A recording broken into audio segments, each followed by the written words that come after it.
London থেকে একজন জাতীয় নেতা দেশের মাটিতে আসার পর এই চাঁদাবাজি এবং রাহাজানিতে লিপ্ত গুন্ডা প্রকৃতির বিএনপি বোধহয় পরিবর্তন হবে।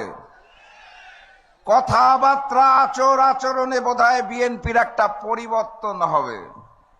আমরা দুঃখের সাথে লক্ষ্য করলাম, লন্ডন থেকে নেতা দেশে নামার পর বিএনপি পরিবর্তন হয় নাই, লন্ডনের নেতা নিজেই নতুন বিএনপি হয়ে গেছেন।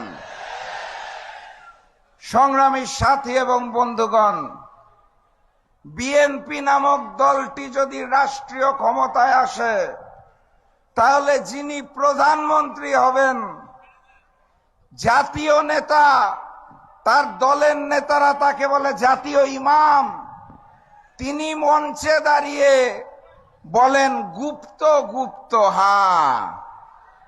ওনার মতো একজন জাতীয় নেতার মুখে আমরা এই ধরনের তৃতীয় শ্রেণীর রাজপথের বিএনপি কর্মীদের ভাষা আশা করি নাই। উনি যখন বাংলার মাটিতে রাজনীতি করব না এই মুচলেকা দিয়ে লন্ডনে পালিয়ে গিয়েছিলেন, আমরা ওনাকে গুপ্ত বলি নাই।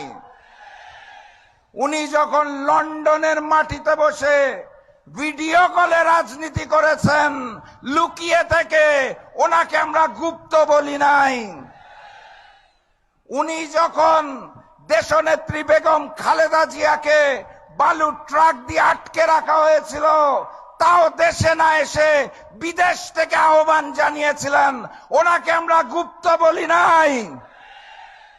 দেশনেত্রী বেগম খালেদা জিয়াকে যখন গ্রেফতার করে তিলে তিলে জেলখানায় অত্যাচার করা হয়েছিল, উনি তাও দেশে আসেন নাই, লুকিয়েছিলেন লন্ডনে, ওনাকে আমরা গুপ্ত বলি নাই।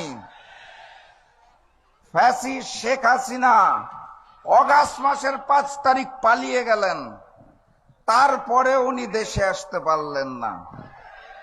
16 মাস সময় লাগলো ওনার দেশের মাটিতে পা দিতে। উনি লন্ডনে বসে বললেন দেশে আসার সিদ্ধান্ত নাকি ওনার একার না, কার কার সিদ্ধান্তে উনি চলেন, কোথায় কোথায় মুচলেকা দিয়ে নিজ মাতৃভূমিতে নামতে হয় সেটা উনি পরিষ্কার করেন নাই, ওনাকে তো আমরা গুপ্ত বলি নাই।